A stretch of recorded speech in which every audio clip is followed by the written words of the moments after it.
Baik Pak, cerita sebelum berangkat aksi damai hari ini bagaimana? Ya, kita pada hari ini pada intinya melakukan aksi damai di PT Epan Lestari Desa Bukngen karena kita sudah somasi, kita sudah berkoordinasi supaya bisa diselesaikan permasalahan-permasalahan terhadap pesangon Sarwo Edi Wibowo ini. Sampai hari ini dari pihak perusahaan tidak ada solusi yang baik, bahkan tanggapan pun somasi kita nggak dibalas begitu kan. Jadi PT Epan Lestari kami katakan disimpulkan bahwa pernah disomasi Pak ya? Sudah kita somasi 3 kali, tapi dia memanggil klien kita itu tanpa kita sebagai penasihat hukum.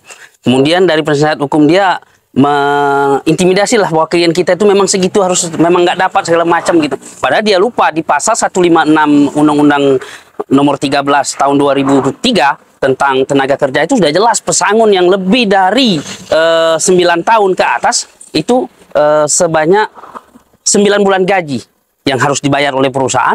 Belum lagi ada yang namanya uang penghargaan, itu 4 bulan gaji. Itu udah jelas dalam undang-undang. Kalau dia pun mau memakai dengan undang-undang Cipta Kerja sekarang, belum berlaku karena undang-undang tidak berlaku surut. Beliau ini bekerja jauh sebelum undang-undang tersebut berada. Berarti beliau ini sudah 9 tahun gitu.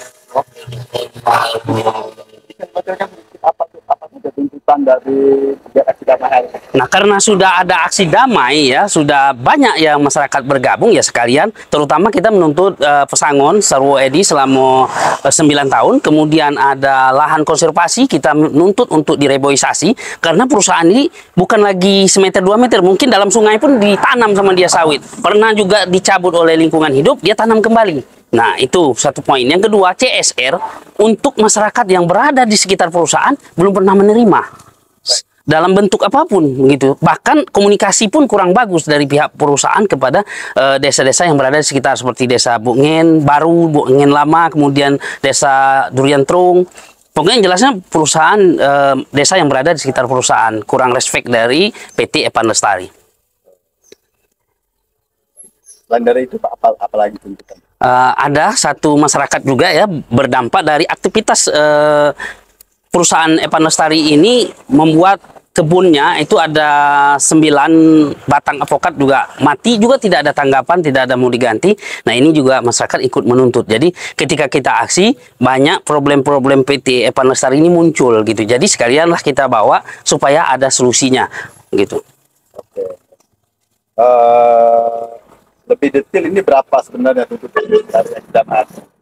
Tuntutan lebih detailnya saya rasa ada 4 ya. Satu tadi masalah pesangon Sarwo Edi, kemudian masalah CSR, kemudian masalah lingkungan hidup, kemudian masalah ganti rugi pohon apokat atau kebun milik masyarakat yang rusak, yang mati akibat dari kegiatan PT Epan Lestari.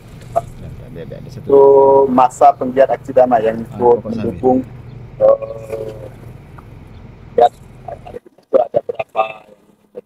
Dan masanya ada berapa aksi damai? Untuk masa ya dari awal itu kita sudah jadwalkan di hari Kamis aksi di tanggal 16 dan kita sudah menyiapkan 500 sampai 600 orang. Cuma karena waktunya digeser, ada masyarakat yang kepentingan hari itu tidak bisa hadir, kemudian cuaca sehingga lebih kurang hadir hari ini nggak sampai seperempatnya, lebih kurang 50 orang untuk hari ini. Mungkin di aksi, karena kita ini kan kalau tidak ditanggapi, kita aksi ini kan terus berlanjut. Untuk pemberitahuan kita kan ada 3 hari aksi. Kalau seandainya hari ini tidak ada penyelesaian, mungkin berlanjut besok. Kemudian sampai hari Senin, berarti kan besok Sabtu, Minggu kita libur, Senin kita lanjut lagi, dan Senin juga kita akan masukkan lagi pemberitahuan bahwa kita akan aksi ini berlanjut dan mungkin di hari-hari berikutnya akan memenuhi kuota 500 sampai 600 pengunjuk rasa gitu. Oke, jadi menggunakan SIM juga ada yang mau. Ya, kita sudah menyiapkan itu. Kita sudah siapkan semua. Baik. Lokasi demo Pak. Lokasi demo titiknya maksudnya. Lokasi demo titik yang akan kita ajukan hari ini itu di kantor Epan Lestari. Mungkin 1-2 hari untuk 3 hari ini kita akan mengadakan di kantor Epan Lestari di Desa Bukngen. Nah, kalau nanti ini perkembangannya seperti apa, bisa aja kita nanti demo di Depsnaker atau di lingkungan hidup terkait dengan lingkungan hidupnya, terkait nanti dengan apanya kita akan demo di Depsnaker. dengan lahan das. Ya itu tadi di lingkungan hidup itu tadi kita akan demo terkait dengan lahan konservasi atau daerah das, aliran sungai gitu kan. Itu nanti kita akan demo di lingkungan hidup. Masalah CSR, ini kita akan demo di kantor bupati, tapi kita lihat dulu perkembangannya seperti apa. Yang jelas tuntutan pertama kita bagaimana Epan Lestari ini untuk menyelesaikan masalah dengan Serwo Edibowo. Tapi apabila dia tidak menyelesaikan permasalahan dengan Edibowo, dia akan menggendong permasalahan-permasalahan lain. Kita tidak akan tinggal diam. Gitu. Oke, baik. Itu bagaimana dengan laporan dari desa-desa penyangga terkait plasma dan sebagainya? Bagaimana? Kalau masalah plasma ya kita belum dapat informasi. Jadi takutnya kalau kita beri statement yang belum kita dapat nanti salah. Tapi yang jelasnya masalah CSR mereka tidak menerima. Itu sudah pasti. Kita sudah konfirmasi kepada kepala desa. Kemudian masalah das aliran sungai itu juga udah pasti adanya gitu. Baik. Tapi kalau untuk plasma dan lainnya kita belum mendapat informasi yang detail. Baik, Pak, harapannya untuk hari ini? Harapan kita hari ini ya pihak perusahaan, kemudian ada pemerintah juga jangan memantau saja tapi ikut membantu turun bagaimana cara penyelesaian ini. Kalau dia tidak ada dari Epan Lestari ada etikat baik, kita akan lanjut aksi. Tapi kalau dari pemerintah tidak turut campur, kita akan terus beraksi. Setahun kita aksikan ini. Nanti kalaupun klien kita tidak punya biaya, kita sama-sama akan membiayai itu.